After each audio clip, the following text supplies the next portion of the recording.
في شتاء عام 1949 بدأت إحدى أشهر وأخطر العمليات في تاريخ اليهود اليمنيين، عملية بساط الريح.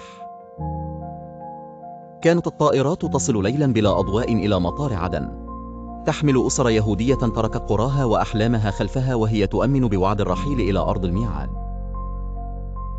في ذلك الوقت كان الخوف والترقب يملأن قلوب الأهالي، وبينما كانوا يسلمون أطفالهم للصعود إلى الطائرات لم يتوقعوا أن عددا كبيرا منهم لن يصل قط إلى ذويهم عند الهبوط في إسرائيل.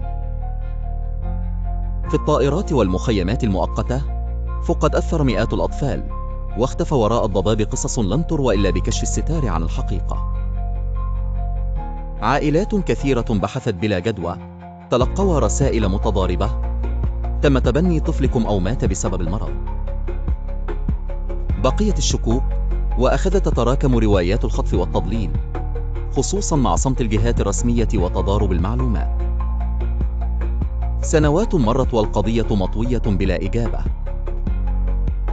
ولكن مع مرور الوقت وازدياد الضغط الشعبي أعيد فتح القضية مرات عدة عبر لجان تحقيق رسمية دون حل شاف. ورغم اعتراف بعض الوثائق والمسؤولين بوجود حالات خطف وتبني غير قانونية، لم تحسم المسؤولية الكاملة. اليوم يظهر اهتمام جديد بعد نشر وثائق وشهادات جديدة في الإعلام ووسائل التواصل الاجتماعي ما أعاد الجدل بقوة.